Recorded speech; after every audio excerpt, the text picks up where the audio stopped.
রমার রান্নাঘর থেকে স্বাগত বন্ধুদেরকে। বন্ধুরা দেখুন, আজ আমি একটা রেসিপি করব, লোটে মাছ করব, লোটে মাছের ঝুড়া করব। এখানে লোটে মাছ আছে দেখুন 250 গ্রামের মতন। এখানে কাঁচা লঙ্কা আর ধনে পাতা নুন দিয়ে ম্যারিনেট করা আছে। এইখানে আছে সর্ষের তেল আছে, টমেটো আছে একটা। এতটা টমেটো দেবো না, যেহেতু 250 মাছ বলে টক হয়ে যাবে বলে। পেঁয়াজটা সম্পূর্ণ দেবো, নুন পরিমাণ মতন দেবো। এখানে আছে হলুদ আছে পরিমাণ মতন দেবো, লঙ্কা গুঁড়ো পরিমাণ মতন দেবো, আদাও পরিমাণ মতন দেবো, রসুনও পরিমাণ মতন দেবো, গরম মশলা দেবো লাস্টে নামাবার সময়। আমি এখানে দেখুন কড়া বসিয়ে দিয়েছি, এখানে আমি সর্ষের তেলটা দিয়ে দিচ্ছি। সর্ষের তেলটা একটু হবে বন্ধুরা, আপনারা থাকুন আমার পাশে। হয়ে গেছে, আমি এখানে পেঁয়াজগুলো দিয়ে দিচ্ছি। এতে একটু পেঁয়াজের ভাগটা একটু বেশি দিচ্ছি।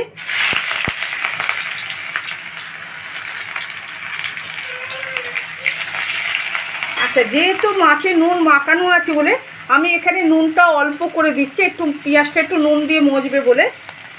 টমেটোটা দিচ্ছি, এতটা টমেটো দেবো না, যেহেতু টক হয়ে যাওয়ার ব্যাপার থাকবে এটা। আচ্ছা, একটু পেঁয়াজটা একটু ভাজা হোক বন্ধুরা, তারপরে মাছগুলো দেবো। পেঁয়াজটা একটু ভাজা মতন হয়ে গেছে, এর মধ্যে এবার আমি মশলাগুলো দিচ্ছি। যেহেতু ওখানে আমার মশলা মাখানো আছে বলে আমি এখানে অল্প করে দিচ্ছি। আদা দিচ্ছি একটু রসুন দিচ্ছি,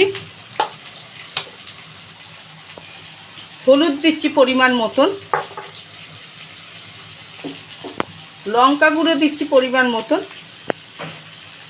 আচ্ছা, এবারে এই যে মাছটা যে ম্যারিনেট করা আছে, এই মাছটা আমি দিয়ে দিচ্ছি।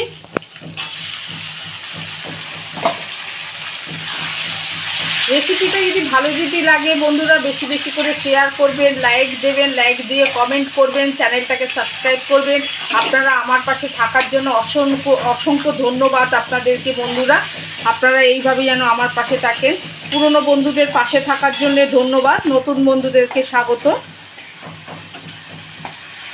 ঠিক আছে, আমি একটুখানি সাই গরম মশলা দিয়ে দিচ্ছি এর মধ্যে অল্প করে। আচ্ছা, আমি এবার নাবিয়ে দেবো, একটু নেড়ে নিয়ে নাবিয়ে দেবো।